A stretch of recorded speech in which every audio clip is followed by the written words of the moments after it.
At this time, it is January something.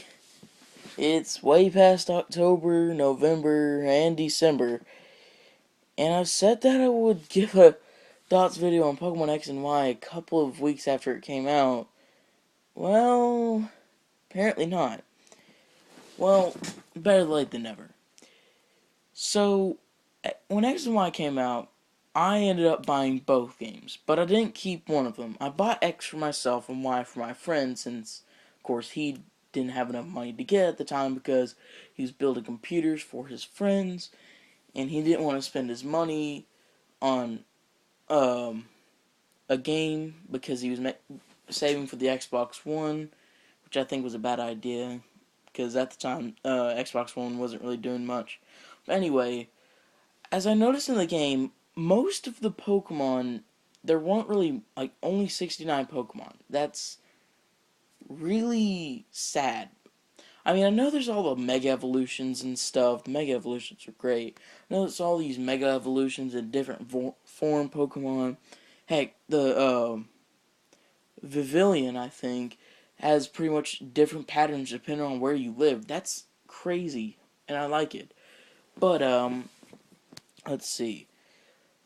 I like some of the Pokemon. I constructed a team of let's see what was his name? It's Chesnaught, Blastoise, Blaziken, Talonflame, Heliolisk, I think that's what he's called, and Aegislash or Agislash or Aegislash. I don't know how to say it. And they were some good Pokemon. But as I was playing the game, me and my friend had two different styles.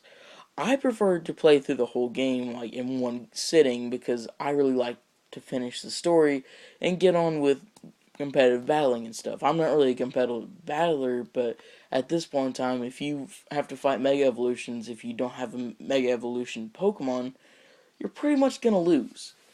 But he took a different approach.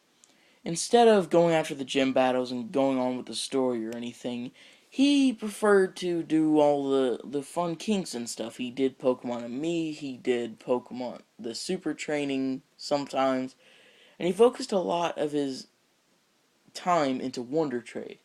Now, I already knew that Wonder Trade was going to be terrible. Well, terrible in my suspicion. Because no matter what you trade, you could trade a level 40 Gengar, hoping you'd get something good in return, with you getting a Bidoof or a Caterpie, just something level 2 to level 10, and it wasn't really worth it. Honestly, I think they should have fixed that by saying, like, depending on what level Pokemon you trade, you get a Pokemon around that as well. Well, it didn't really work like that, but hey, at least it's something. I also noticed that there is a very huge gap between the first and second gyms. Because right after you face the first gym, you're instantly put on an adventure to go through a Parfum Palace, which I didn't really think even needed to be existed. We met Team Flare and got a fossil, and we still had the first badge. I mean, by the time you get to the second or third or fourth area, you should have the second badge.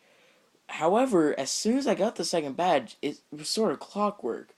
I mean, next town, pretty much a badge. The next town after that, badge. Next town, badge. Next town, badge. I have no idea why, but it worked. I think. Well, in any case, I was pretty much breaking the game at this point. I mean, I instantly noticed that they didn't really put too much thought into Team Flare or any of the characters. Like, you only fight Noah. No, not Noah. Trevor. I can't even remember his name. You barely fight Trevor and Tierno. You only fight them actually twice. Twice. You fight Serena like I don't know how many times. You fight Shauna 2 times. I mean, they hyped up all these guys. It's like they're your friends. They're here to help you and stuff. But when you only fight them 2 times in a whole game, that's pathetic. And it doesn't really help that Shauna was like really peppy and stuff, and Trevor was this nerd, and Tierno liked dancing, and Serena, well, she was boring. She was really boring. But I can look past that. But what I can't look past is Team Flare.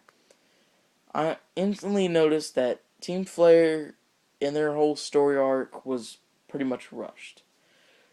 Basically, spoilers, their whole goal was to make the world a more beautiful place. What they didn't tell you was that they were actually going to kill every single person and Pokemon and rebuild the Earth in their own image. So basically, it's a watered down version of Cyrus's plan, except they almost actually go through with it.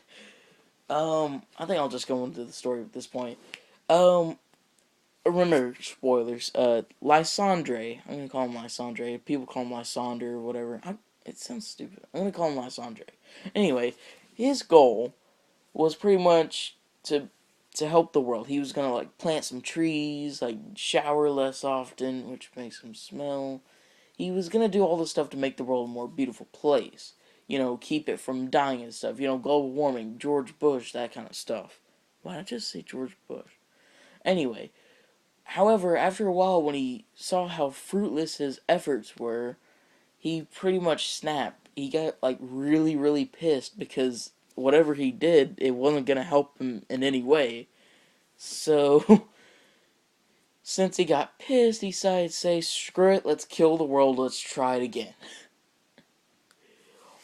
Wow, when you think about it, he sounds like a really... He sounds like a person that didn't get his way and he's whining about it. But anyway, there's also this traveling guy. People call him AZ. He's like 7 feet tall. I don't know. He looks like a hobo. He walks like a hobo. I don't think he talks like a hobo.